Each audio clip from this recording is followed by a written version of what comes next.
everyone. I'm Alice. Thank you. I'm going to sit down and tell this story because I've never got to share it in this kind of context before, uninterrupted, and it feels like intimate and cute. So yeah, I'm just gonna chill down here and tell you about my work. Essentially, I kind of established myself as an artist, as a lettering artist. I did a graphic design degree and graduated in 2009. And I was just working away in London doing that from a little studio in Dalston. And then in 2017, I ended up going on, I was working as a lettering artist, so I was doing calligraphy. And I decided I wanted to go away. I'd never been traveling before.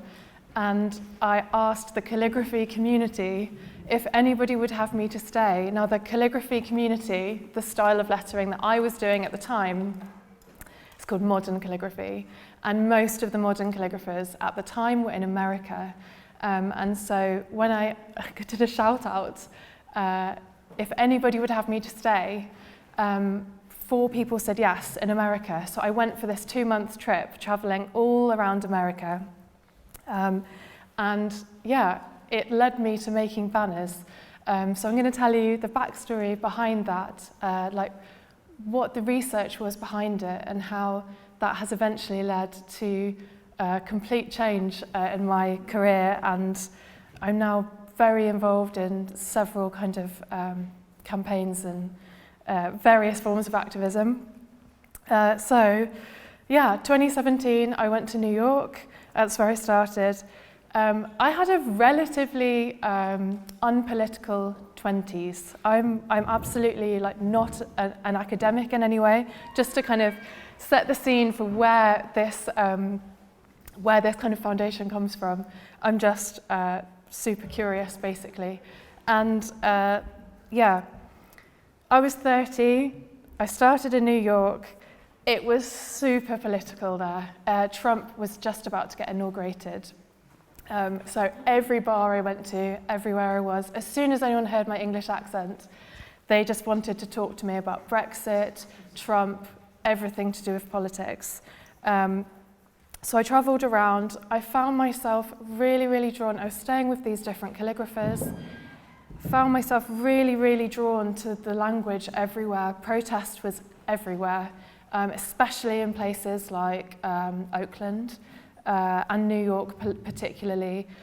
Very, very kind of everywhere you walked, you'd see things like "Not my president" in people's window, and it was incredible, huge awakening for me. And eventually I did my 2-month trip. I came all the way back up the other side to California. I was in Oakland. And it was near the end of my trip. I'd had a great time. I was really tired. And yeah, I went into, these are my banners, examples that you've seen around here. This is what I do almost every day now. But yeah, I went into this bar in Oakland and I saw this small banner about this big, this one here, on the wall. It was next to this one. I could not find an image of it, but it said universal toleration. And that was such an unusual turn of phrase for me. And I'd been collecting language across the trip, not knowing what I was going to do with it. But when I looked into universal toleration, it was actually a phrase from an English secret society from hundreds of years before. So I'm going to tell you a little bit about where that comes from and the background of secret societies in the UK. But before I do that, I just actually wanted to check, just so I know what I'm working with. Are there any Freemasons in the house? I guess you wouldn't tell me anyway. But you're all, yeah. Every person as I leave. And any police in the house? No, you're not going to put your hand up either. It's good. Yeah, just wanted to check. So, yes, universal toleration was a phrase of a group called the Odd Fellows. So we'll come back to the Odd Fellows, but I'm going to take you I'm going to take you on a journey to how the Oddfellows came to be, because they completely and utterly kind of dictated the banner research and completely inspired me to do this full time. So, secret societies, generally speaking, started in the UK with the stonemasons, and around the 14th century, and they met in lodges, and it was all about improving and demonstrating skills to advance their profession. So this was like organising within communities within your industry. And at the time, initiation rituals came out of it purely just because they needed to know if you were a member or not, if you were a stranger. So things like the secret words, the grips, the rituals, that was just to check if you were really meant to be there or not. But really it was about progressing your profession and knowledge and learning and sharing skills. So that was the stonemasons. Mid-17th century, this is all so long ago, so it's like just figures in the air. I find it hard to quantify that period of history. But in England, in the 17th century, the guilds began admitting members of nobility. Intellectual and philosophical ideas were totally prioritised. So this thing that started as like groups of people, of workers sharing their trade, as soon as they kind of let in the nobility and like land ownership and all of that kind of thing was changing at the time. As soon as that happened, it became much more elitist and watered down like what they were trying to do essentially. But mid-17th century, all the fancy people got invited, and this led to something that I think even if we don't understand what it is, I think it is, we all hear the term Freemasons. That led to Freemasonry. That kind of society became really coveted. People wanted to be part of a community. People wanted to belong, to identify. And you could gain status in these groups in a way that you may have not been able to do so in your day-to-day working life. They were like these strange microcosms of the middle classes, and also later on, so with Freemasonry, it kind of took all of the community bits, but had different founding values. So it was about brotherly love, relief, truth, with this massive emphasis on knowledge, and strangely for me. It was actually really radical at the time. It doesn't feel radical to me, but it was about religious toleration, egalitarianism, and personal liberty. So all of these things were kind of new concepts. But it was very, very elitist Freemasonry within that period.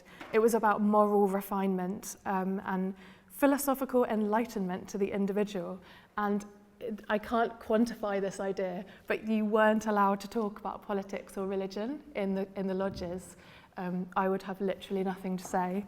It was about kind of brotherhood and also a massive insurance policy at the time. You didn't have NHS, you didn't have a welfare state. So these groups of communities were financially supporting each other in times of need as well. So that was another reason why they were huge. But around these communities,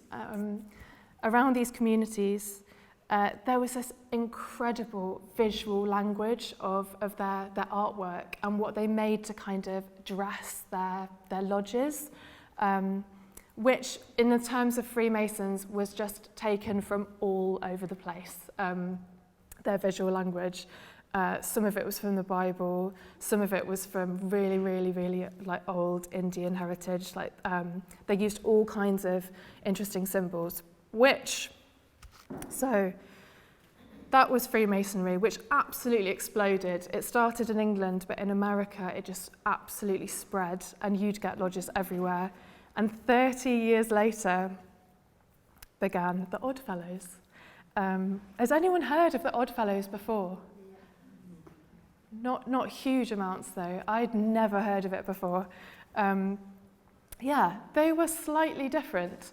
They were a community group. The first lodge was in Manchester, and they had really strict, at the beginning, I don't want to romanticise these secret societies, but their founding values were to visit the sick, relieve the distressed, bury the dead, and educate the orphan. So it really was about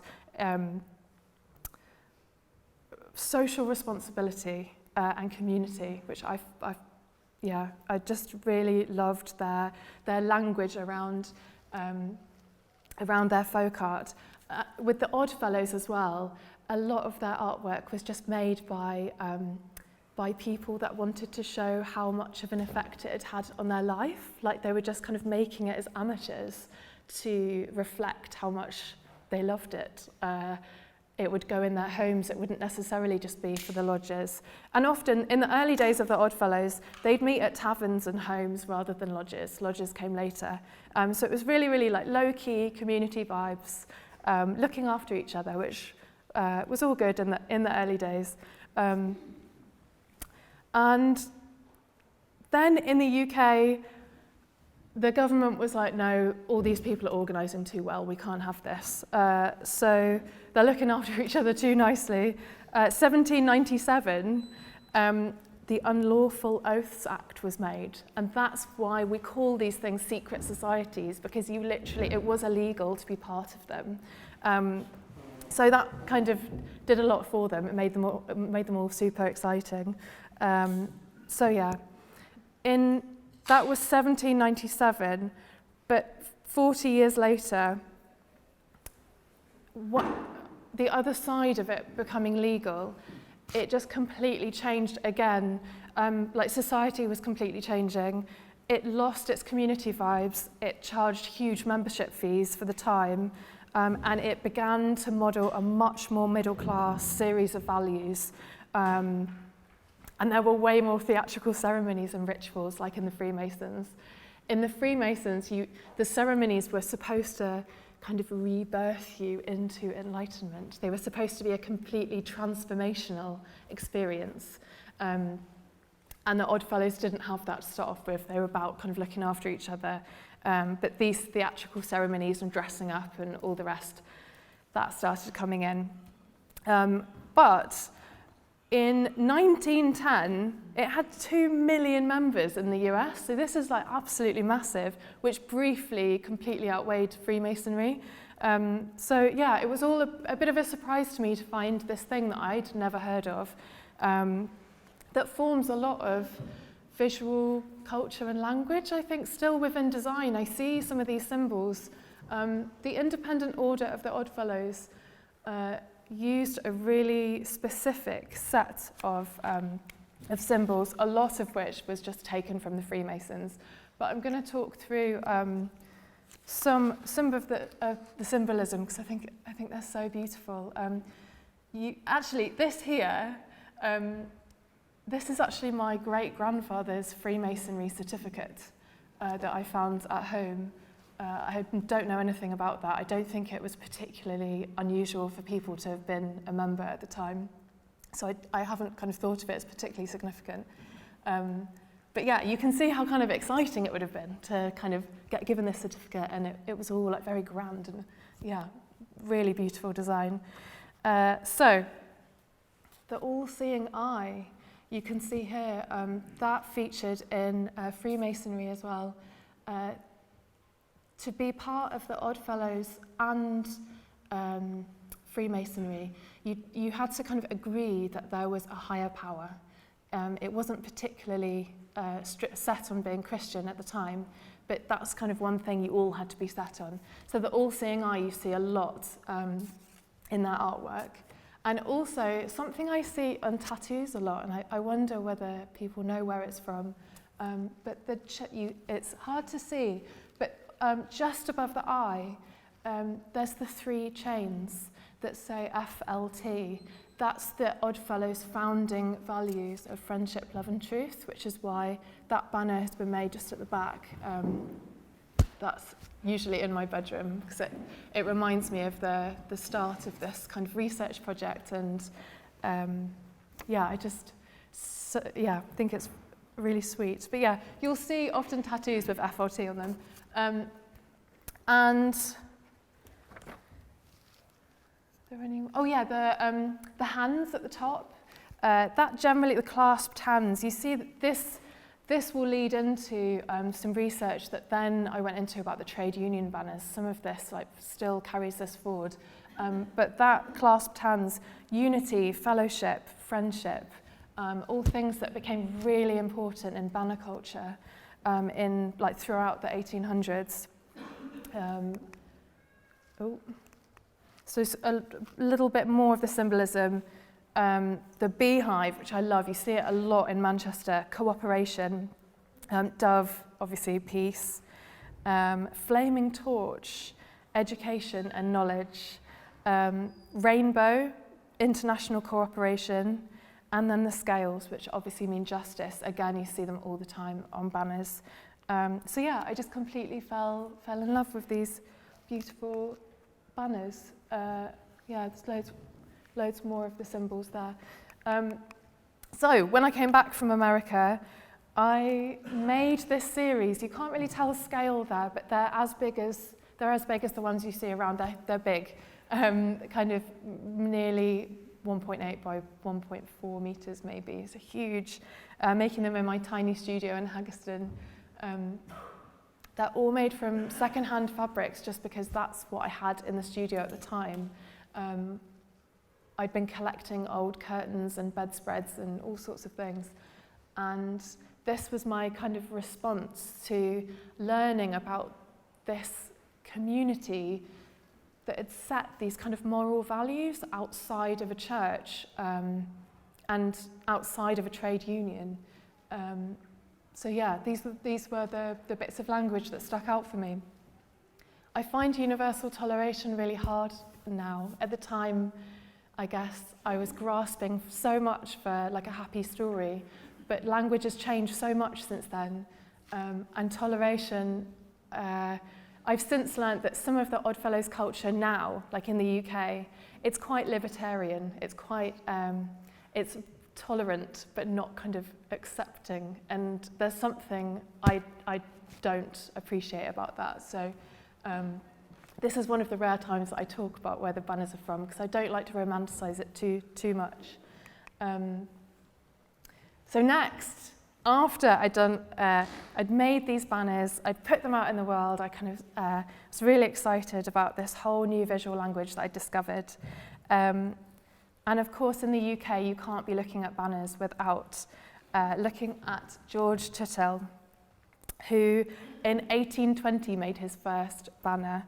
And then for the next 100 years, his banners kind of stayed the same. This visual language that he created lasted literally 50 years of him being globally dominant in the banner making world, but 100 years of the same designs being used. They kind of really held on to that like mid-Victorian prosperity and kind of lavish, kind of ribbony design.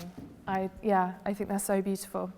It's estimated that actually 75% of all trade union banners were made by his studio, which is enormous considering that there was one point where like marches that you would have had hundreds and hundreds of banners on them, and one a day was coming out of his studio. And like considering that banners back then were 4 meters by 3 meters, they were huge sail-like things that all had like wooden frames, and many people would be carrying them in a procession.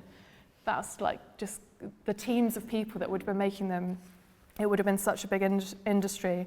The studio was based in East London, of course, to exploit extremely underpaid weavers. But I particularly love these examples, which is why I've picked them out. This one here is from 1832. So they're just so old and so beautiful.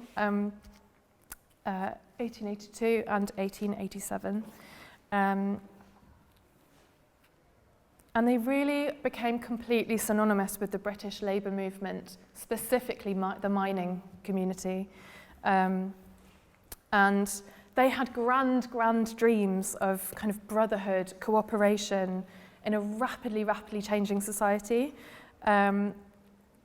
These huge banners were so much about establishing value as workers, taking up space with permanence and adding dignity in a time of enormous suppression by governments and what was going on like governmentally and policy-wise at the time for workers was absolutely horrific. And the Industrial Revolution meant that all these groups of, all these old guilds of craftspeople, it was all under threat. So these banners were like this very special, special thing to bring a community together, basically. So, some of my favourite bits of language, there's phrases that I come across when I'm researching these that just stick with me, and I think about them again and again and again, and sometimes I make banners out of them, sometimes I don't, but they're kind of floating around in my mind. United to support, but not combined to oppress. That's, for me, really unusual, because you see united to support, but not combined to injure a lot. That phrase comes up all the time, but I don't see oppress. And I just find in today's politics, we have learned nothing. And I just think it's amazing that so many hundreds of years ago, that language was still used. And this one down here, it says, with ordered step and flag unfurled, we'll build a new and better world. And it's just so, I just love how hopeful it is. So that's that. This one really shocks me. It's literally so old, and it says, the power of unity. Have I got it written down here? It basically says it will smash capitalism. The power of unity will smash capitalism. And I found it so disturbing reading that in today's context of how old that is and how we're still saying the same things and we're still putting the same thing on banners. So this is the kind of visual reference that I have behind these banners that I make. This is 1908, so coming forward, 1908, requested to be made by a Quaker family. They love some peace campaigning, so we love the Quakers. And that was for the Women's Suffrage March, and I just love the acknowledgement of women as peacemakers. And typographically, that's probably the most influential example out of the bunch that I use. So next, totally different, but you can see, I think you can see this in the Love is the Message banner. This is Greenham Common. In 1981, a group of two women organised a walk from Wales to Hampshire to they didn't know what else to do. There was going to be cruise missiles from America stored in a base in Hampshire called Greenham Common. And so they organised a group of women to march all the way there. It took a week, I think, and that was the first banner they ever had. It said Women for Life on Earth. And that there is Talia Campbell on the right, who then completely, I love that photo, it has nothing to do with my banners, but there's so much joy to be had in protest, and there was so little joy to be had at Greenham Common. The more I research about it, it was much harder than any experience I've had on protest camps. And I just love that photo because it captures some real fun energy from that time. It was this insane time where Talia and her family just bust out these banners made from children's quilts, made from polyester, like completely binning what George had this visual language that he'd made for these really fancy Victorian banners. There had been not really much else like in the world of banners until this happened, and it was just the opposite culture. And I love the immediacy of them, the text heaviness of them, and the fabrics. And she would just see a banner that she liked that someone had made and then get her family to reproduce it in the kind of aesthetic of these. I'll show you loads. And I am particularly obsessed with Greenham Common because it lasted for 20 years, the peace camp. I grew up in Hampshire and had no knowledge of it at all. And the peace camp itself was split across all of these gates to the air base, and each gate had its own, like if you were from the north, you would go to Blue Gate. If you wanted to be really press ready and speak to media all day, you'd go to Yellow Gates. That's where you lived. If a Green Gate was very, very hippie and bohemian, like they had their own culture, and it was women only, which at the time was completely radical and caused loads of problems because not even like sons were allowed on site after a while. But yeah, it was also a queer awakening for huge numbers of women who came from all over the world, essentially, but all over the country, to go and live at the camp. And they faced so much police violence. I'm used to visiting protest camps where they might get evicted every week, maybe, but they were being, after 2 years of them being there, they were being evicted 3 times a day. So these banners are often, like the banners that you see are replicas because they were called the munchers, the police lorries that would come and just chew up tents and bags. And so there was so much support from the UK in terms of sending bolt cutters there, sending bivvy bags to sleep in. Like people were just sending resources, and it would just get chewed up in a bin van 3 times a day. So yeah, conditions were really, really hard on the camp. But yeah, these banners are just glorious. I love them so much. This was made with a bunch of kids with loads of toys on the bottom. I just love the colours, and eventually I made this in the whole time that I was doing this research. This is 2017 that I went to America, but since then I was going to protests a lot just to kind of drink up some protest language. I just wanted it all. And at the time I was kind of going as like a voyeur, a visitor, taking photos, but it didn't take long before I became like deeply involved in various causes. And yeah, I made this 16-metre banner from the same kind of fabrics that Talia would have used in my tiny, tiny studio. It was horrendous. But yeah, I actually made 2. This side of the bridge says, "Dare to dream beyond capitalism," but the one on the reverse side says, "Believe in our collective imagination." And then a little brief snippet of some of my times in activism since then.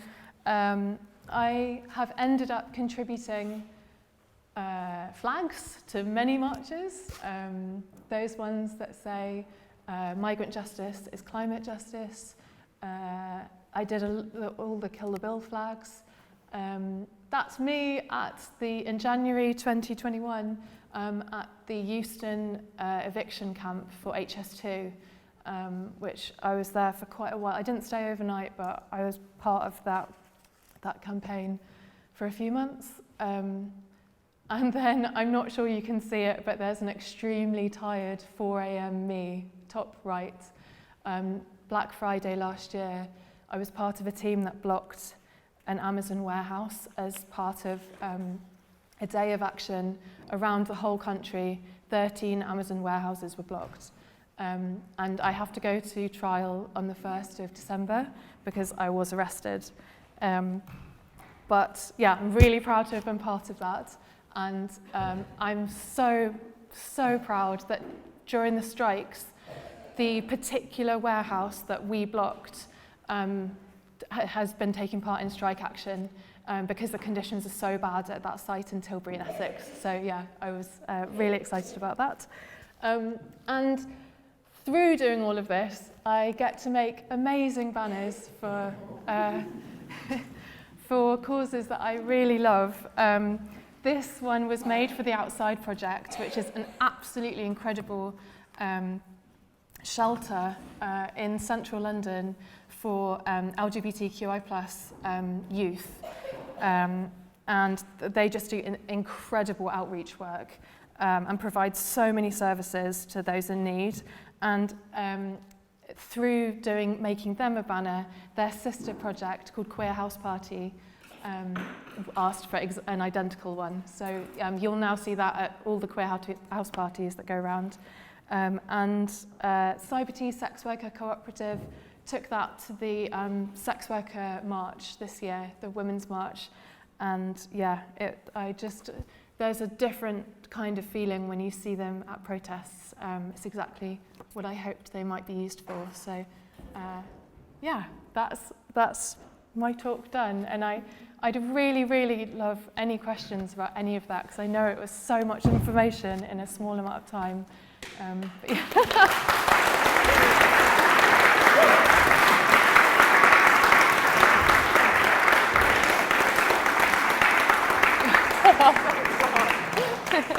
Yeah, there was a lot of information in a small amount of time. And you've done a lot of activism in quite a short life so far, and that's quite admirable. You know, it's easy to sit on your ass, isn't it? And it's hard to stand up and be seen. And I wonder, we'll open to questions quickly, but I wonder what it is in you. Where did it start? Why did it start? What is it in you that makes you stand up so tall and so proud and say no? I think it's a heavy mix of, I keep slapping the mic, sorry. I genuinely, all of this links into kind of oppression work and injustice, and I really feel strongly about not entering these activist spaces, about what Jules said earlier about trying your best. What is the work? The work is actually your internal, how you contribute to other spaces, and that's an ongoing thing for me. I'm just trying not to add to many repetitions in history of every movement, of repeating patriarchal values, repeating white supremacy, like all of these things are not being challenged enough within every well-meaning person that's taking part within activism. We're perpetuating the same systems. So that side of anti-oppression work, I'm trying to do that side. And the other side of it, I guess, I'm hugely privileged in terms of my work. I have time. It's part of my job that I get to go to all these protests. So yeah, I think I've been lucky in that way. And driven, you know. Yes, you're privileged. Yes, you're in a great position, but you could do something else with that privilege, and you don't. You choose this. There's a moral compass in you that is magnetised to a slightly different north than anybody else, and I think that is amazing and admirable. And thank you for doing it. I've got loads more questions. Oh, good. I'm going to open it up first. I've got a question at the back there, please. Neil. I just wondered, when you were talking, I had this image of like the unfurling of the banner. I couldn't think of many other things that you unfurl. And I wondered what goes through your mind when you're just about to unfurl a banner, a march or a protest. Yeah, it's at a march or a protest, it's not that exciting. It's all a bit chaotic and unglamorous. But unfurling them on a bridge, there is a special kind of high. You need loads of people to do it. That 16-meter one, and I've actually been the live streamer for lots of other banners that I've been making because it's very illegal. not the cute one that I did at the end of my road, but the ones that go across London Bridge that are unfurled by like professional climbers that are then locked onto the bridge and cause quite a lot of disruption. I've done the live stream for that, and it's so magical to see something that you've made, have such an impact on, especially on like the London landscape. So yeah, it's good. It's amazing. That must be really thrilling. Anybody else got a question in the audience? Excellent. I'll go with mine next. I've got 3. Sorry, was there one? Did I miss one? Oh wow! I'm sorry. I'm such an idiot. After you. I just thought that's why I was delayed. So the banner is a sort of business in the medium. It's quite incredible to see the whole history of everything you present today, in terms of like where the foundations for your own inspiration come from. But like, I get asked a lot about jobs that don't really exist in a system. How can somebody find out about getting a job doing what you do? Like where does the industry of getting more? Because activism is obviously a huge thing. But in terms of how it's delivered through the medium, let's say what you do, it sounds like sort of, I know, kids who go on to you. Yeah, it's. I guess it's really tricky to answer that question because there aren't that many of us. And so there's not really like that you get to George's old studio that still runs under a different name now, and that's like super commercial. You know, they're busting out digital flags all the time. But handmade, there are other banner makers in the UK that are kind of the new generation, but we're all kind of solo individual artists, and I really don't. I know them all, and I chat to them about kind of rates and things, but I really never look at their work because I'm very, very focused on keeping my research back and doing original versions that are true to myself and not being influenced in any way by other modern banner makers. So I really don't know. I know so many people are like, this is your job, but it really is that I don't get paid for making any for protests. They'll pay expenses if they don't have money for expenses, and I want to make it, I'll do it anyway. But the banners are priced in a really not fine art way. I've always wanted to place myself in the maker, the craft, I'm just charging for materials and a day rate, or 2 days if that's how long it takes. Like I never wanted to be part of like the art world personally. You are. You are, because creativity is imagining a world that hasn't arrived yet, and you imagine a world that hasn't arrived yet with every word that you embroider, and the fact that you portray it or you communicate it with embroidery and banners is fine. You could do it with video, you could do it with song, but you do it in a way that is clearly art, and the act of creativity is rebellion, and I'm so proud to know you and for you to carry on shouting in beautiful font. Thanks. It's wonderful. Okay, so I'll have one more question before I get out of the way. Or maybe 2. What do the banners of the past, what do they teach us about ourselves? That we never learn. I really hope that changes, but it's all, when you're looking at, I'm really interested at the minute in land rights. Today was the Land Workers Alliance March in London. And I really think with the climate emergency, we are all going to have to completely reconsider our access to land for growing, and for food sovereignty and security. And so, yeah, looking back at the old fights against land reform is like, it's all the same stuff coming back again, and the 80s as well. So it was the late 1800s, then the 80s, then now. Those are the 3 times we've had like the biggest kind of change in police powers and reform to what will affect like the everyday person. So yeah, it's a really interesting time. And do you think, I mean, looking back, I mean, the beautiful, huge amounts of people really articulate, I mean, really simple, friendship, love, truth, beautiful. Do you think we've given up the fight, or do you think we fight in different ways? We fight in such different ways.